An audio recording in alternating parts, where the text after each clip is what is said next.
भूर्भुवः स्वः तत्सवितुर्वरेण्यं भर्गो देवस्य धीमहि धियो यो नः प्रचोदयात्। अभी हम लोगों ने एक गीत सुना। गीत हम लोग ये कई बार सुन चुके हैं, लेकिन जब भी सुनिएगा, बार बार सुनिएगा, तो बार बार अलग अलग तरह की भावना आएगी मन में। अभी हम गीत सुन रहे थे, आप सब लोग भी सुने।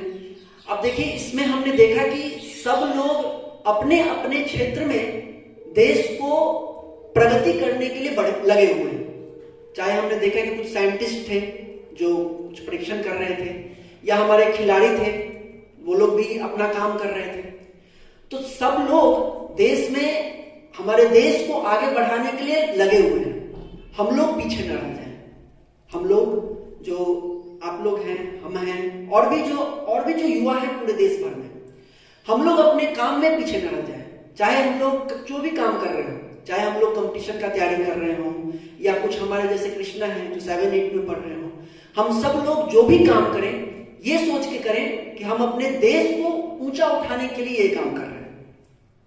ये भावना होनी बहुत जरूरी है किसी भी क्षेत्र में सफलता की। अभी चिन्मय भैया को हमने सुना, उन्होंने कहा कि हमारा देश जो है सबसे युवा देश है, लेकिन अगर ये युवा को अगर सही दिशा न मिले तो ये हमारा सौभाग्य के बदले क्या हो जाएगा? दुर्भाग्य हो जाएगा। तो वो युवा को कैसे दिशा दिखाई जाए? युवा को दिशा पता है, हर किसी को पता है कि क्या सही है क्या गलत है, हर किसी को पता है। जब एग्जामिनेशन हॉल में बैठते हैं और कोई सवाल नहीं आते रहता है, तो उसको पता है कि बगल में झांक के देखना गलत है, लेकिन फिर भी आदमी देखता है। तो पता तो है कि गलत है, लेकिन फिर भी हम लोग वो करते हैं। क्यों करते हैं? क्योंकि गुरुदेव ने कहा था कि आज के समय का जो सबसे बड़ा संकट है वो है आस्था संकट। आस्था संकट मतलब कि लोगों का विश्वास जो है ना, ईमानदारी पर से, मेहनत पर से, सच्चाई पर से लोगों का विश्वास उठने लगा है। लोगों को लगता है कि बेईमानी करके फलना जो है 20 तल्ला ठोक लिया है ना, कार खरीद लिया, बंगला बना लिया घुसखोरी करके, तो इसमें गलत क्या है? ये आस्था संकट है। लेकिन आप अगर पेपर निकालिए, अगर अखबार पढ़ते हो, तो डेली आपको एक न एक ऐसा उदाहरण मिल जाएगा। कभी किसी प्रोफेसर के यहाँ, कभी किसी दरोगा के यहाँ, कभी किसी के यहाँ छापा पड़ता है, करोड़ों का रुपया मिलता है, और इतने दिनों से जो जमा किया हुआ प्रतिष्ठा था सो खत्म हो जाता है। तो आदमी गलत तरीके से तो कमाता है, लेकिन भूल जाता है कि गलत का परिणाम गलत होता है। ये तो बहुत पहले ही रामचरितमानस में तुलसीदास जी लिख गए हैं कि कर्म प्रधान विश्व करी राखा, जो जस करहि सो तस फल चाखा। तो लोगों का ये जो विश्वास उठ रहा है अच्छाई के प्रति, ये विश्वास जमा रहे तो फिर युवा खुद अपना जो सही दिशा है वो पकड़ ही लेगा। विश्वास बना रहना चाहिए कि जो सत्य है, जो सच है, जो सही है वो सही ही होता है, और गलत हमेशा गलत ही होता है। अगर आप गलत का 1 रुपया भी अगर गलत का आप कमाते हैं तो वो तो निकल ही जाएगा, लेकिन आपको कष्ट देके निकलेगा, है ना। तो ये आस्था संकट हमारे बीच न क्रिएट हो पाए, ये एक बड़ा इंपॉर्टेंट बात है। एक और चीज छोटा सा हम आपको कहना चाहेंगे कि जैसे मान लीजिए कांच का एक बर्तन अगर हम लें, मान लीजिए कांच का एक बाल्टी ले, कांच मतलब जो पारदर्शी हो, है ना, अंदर का चीज दिख रहा है, उसमें हम पानी भर दें, साफ पानी भर दें, तो एकदम साफ दिखेगा। बिल्कुल ऐसे ही हम लोग होते हैं जब हम लोग जन्म लेते हैं। जब हम लोग जन्म लेते हैं तो हम बिल्कुल इसी तरह से पवित्र होते हैं, जिस तरह से कांच के बर्तन में भरा हुआ साफ पानी। फिर जैसे जैसे हम लोग बड़े होते हैं वैसे वैसे हम लोग क्या सब सीखते हैं? बगल से ताक झांक करना, चीटिंग करना सीख लेते हैं। और क्या सीखते हैं? थोड़ा बड़े हो गए, मान लीजिए मेहनत किए, अधिकारी बन गए, कर्मचारी बन गए, आईएएस ऑफिसर बन गए, या इस तरह से बन गए, तब क्या दिमाग में आता है? हम तो आईएएस ऑफिसर हैं। कोई आएगा एक बार काम कराने या बिना पैसा लिए उससे उसका काम करेंगे कैसे? जब तक अंडर द टेबल कुछ मिलेगा नहीं तब तक काम होगा कैसे? ये धीरे धीरे हमारे अंदर ये सब बुराइयां आने लगती हैं। फलाना छोटी जाति का है, फलाना ऊंची जाति का है, फलाना हिंदू है, मुसलमान है, ये सब चीजें धीरे धीरे समाज के द्वारा हमारे अंदर डाल दी जाती है। ये बिल्कुल उसी तरह से है जैसे कि उस कांच के साफ पानी में आप 2 मुट्ठी या 2 कुछ भी थोड़ा भी मिट्टी डाल दीजिए, उस कांच के बर्तन में अगर आप मिट्टी डाल दीजिए तो पानी कैसा हो जाएगा बताइए?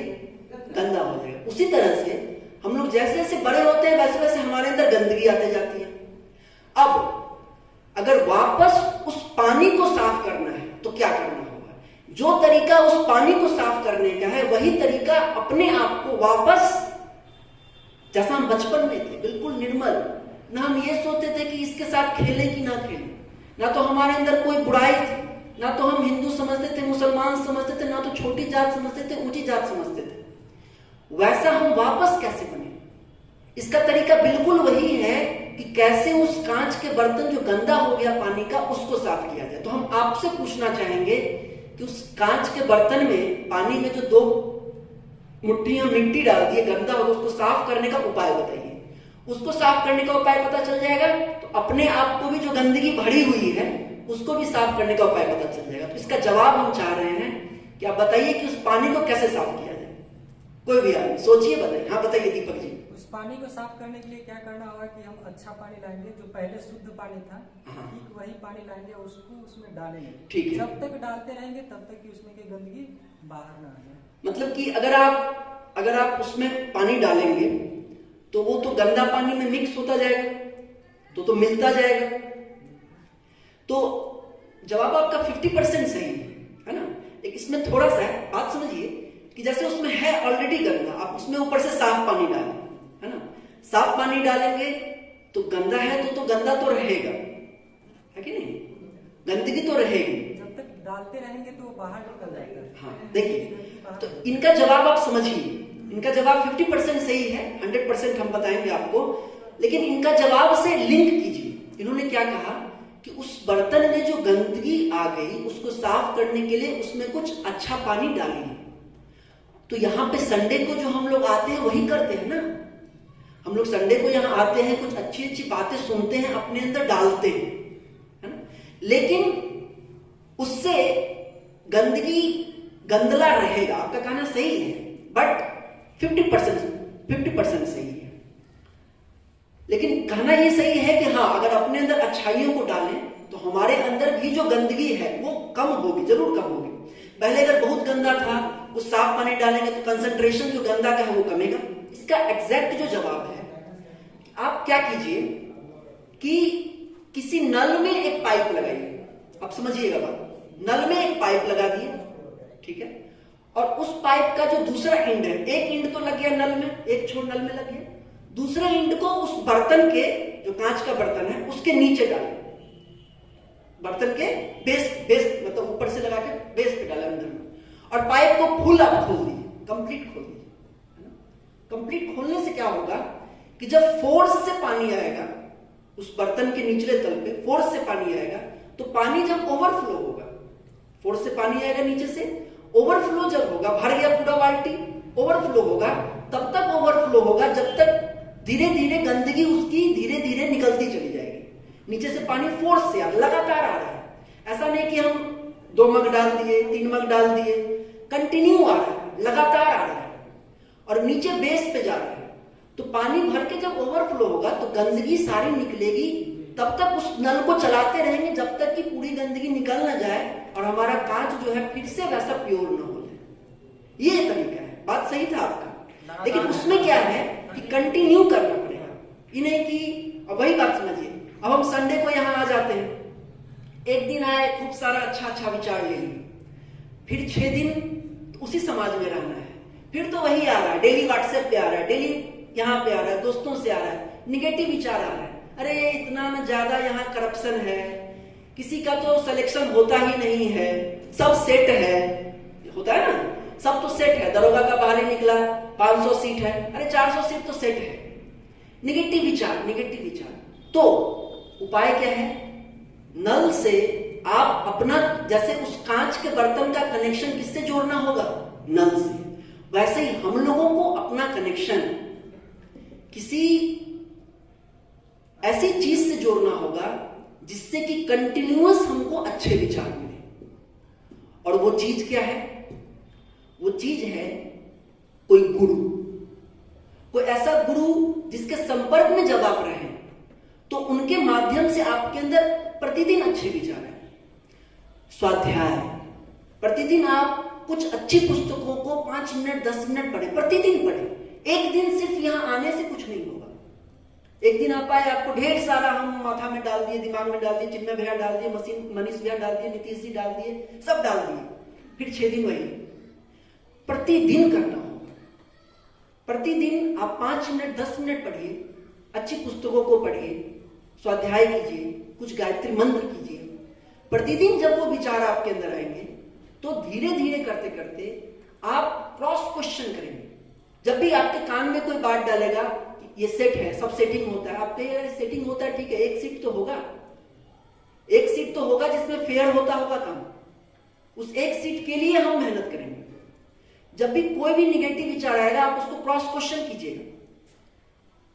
तो जब तक हम लगातार किसी स्रोत से नहीं जुड़े रहेंगे, प्रतिदिन हम उसको नहीं लेंगे, तब तक हमारे अंदर की जो गंदगी है मेरे भाई वो दूर नहीं होगी। ये बात आपको आज कहनी थी। अगर हमें अपने आप को फिर से वैसा बनाना है जैसे हम थे बचपन में, या अगर हमें सफलता पानी है किसी भी फील्ड में हो, चाहे आप आर्मी में जाना चाहते हो, चाहे आप रेलवे में जाना चाहते हो, चाहे आप किसी भी फील्ड में सफल होना चाहते हो, उसके लिए आपको प्रतिदिन, उसके लिए देखिए एक सिंपल सा एक कहानी है कि एक आदमी गया, बहुत लोग सुने होंगे कि साधु महात्मा के पास पूछा, भाई सफलता का सूत्र क्या है, सफलता का रहस्य क्या है?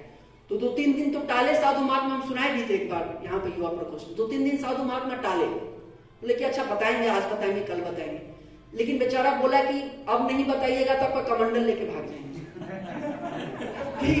सफलता का रहस्य बताइए, नहीं तो आपका एक कमंडल है, एक धोती है, दोनों लेके भाग जाएंगे। बाबा बोले भाई तो इज्जत की बात आ गई, अब तो इसको बताना पड़ेगा सफलता का रहस्य। तो बोले ठीक है बेटा, तुम कल आओ, कल सुबह में आओ, नदी में हम नहाने जाते हैं, नहाने आओ, साथ में नहाएंगे। ठीक है चलिए। आए बाबा, साधु बाबा लेकर के आए और वो लड़का भी आया और बोले कि चलो नदी में चलो, नहाते हैं। चलिए बाबा। साधु बाबा थे, बलिष्ठ थे, अच्छा खासा हट्टे कट्टे थे, और जो लड़का था हमारे जैसा था, दुबला पतला। तो जब दोनों आदमी नदी में गए तो कमर तक गए, तो लड़का बोला कि बाबा बताइए सफलता का रहस्य। बाबा बोले अरे थोड़ा और गहराई में चलो बच्चा, और गहराई में ज्ञान का प्राप्ति होगा। ठीक है चलिए। और छाती तक आए, बोले बाबा आप बताइए, थोड़ा और चलो, जितना डीप जाओगे उतना हीरा मोती मिलेगा। ठीक है। गर्दन तक आ गए, बोला आप बताइए। ठीक बताते हैं। पकड़े माथा, नदी में डुबा दिए, ऐसे माथा पकड़े, वो बेचारा अंदर में छटपटा रहा है, बाबा क्या कर रहे हैं, क्या कर रहे हैं? बाबा छोड़िए नहीं रहे। जब एकदम उसको लगा सांस एकदम, बाबा बोला कि अभी ठंडा पड़ रहा है, तब छोड़े, पुल से निकला ऊपर, बाप रे बाप मार डालेगा हमको, भागने लगा वो। बाबा उसके पीछे पीछे, जब नदी पार गए तो बाबा उसको पकड़े, बोले कि रुको। नहीं रुकेंगे हम, आपको ऐसा की जान ले लीजिएगा महाराज, आप ज्ञान देने के बदले में। बाबा बोला अरे तुमको हम ज्ञान दे दिए, कुछ पता चला? बोला नहीं, क्या पता चला? जब तुम नदी में थे, जब डूब रहे थे, तो उस समय तुमको सबसे ज्यादा जरूरत किस बात की थी? बाबा उससे पूछे कि जब तुम डूब रहे थे तो सबसे ज्यादा जरूरत किस बात की थी, आप बताइए। सांस की। बाबा बोले कि जितनी तुमको उस समय जरूरत सांस की थी, तुमको लग रहा था कि अगर सांस नहीं मिलेगी तो मर जाएंगे, जब तक ऐसी ही कसक, ऐसी ही भावना आपको अपने लक्ष्य के प्रति नहीं होगी, जिस भी लक्ष्य के लिए आप लगे हुए हैं, चाहे आप एसएससी के लिए लगे हो, रेलवे के लिए लगे हो, जिसके जब तक वैसी भावना नहीं होगी कि अगर ये नहीं होगा तब तो अब तो कुछ नहीं होगा, लगता है अगर ये नहीं होगा तब तो क्या होगा, जब तक उतनी तीव्र इच्छा नहीं होगी, जीवन मरण का प्रश्न ही नहीं होगा बेटा, तब तक सफलता नहीं मिलेगी। सफलता का रहस्य बाबा ने उसे यही बताया, तीव्र इच्छा। जब तक उतना डिजायर नहीं होगा, एकदम स्ट्रॉन्ग डिजायर, एक एक सेकंड लगे कि क्या हो रहा है, तब तक नहीं होगा। तो ये बात है, और ये आपके अंदर ऑटोमेटिक नहीं आएगा। ऐसा नहीं कि आज आप सुन लिए कल से आएगा, ये तब तक नहीं आएगा जब तक आप उसमें, जब तक आप नल से अपने आप को जोड़ेंगे नहीं। नल से जोड़ेंगे अपने आप को, रेगुलर कुछ पुस्तकें पढ़ेंगे, 5 मिनट निकालेंगे, 10 मिनट निकालेंगे, वो आपको मोटिवेट करके रखेगा। तो ये कहना था हम आपको आज। एक तो ये बात कि अपने आप को साफ बनाना है, तो एक स्रोत से जुड़ जाइए, किसी गुरु से जुड़ जाइए, नियमित स्वाध्याय कीजिए। और दूसरा, सफलता पाने के लिए तीव्र इच्छा होनी चाहिए, जैसी जरूरत सांस की होती है डूबने के समय, वैसी होनी चाहिए। बस यही कहना है। आज का बात यही समाप्त।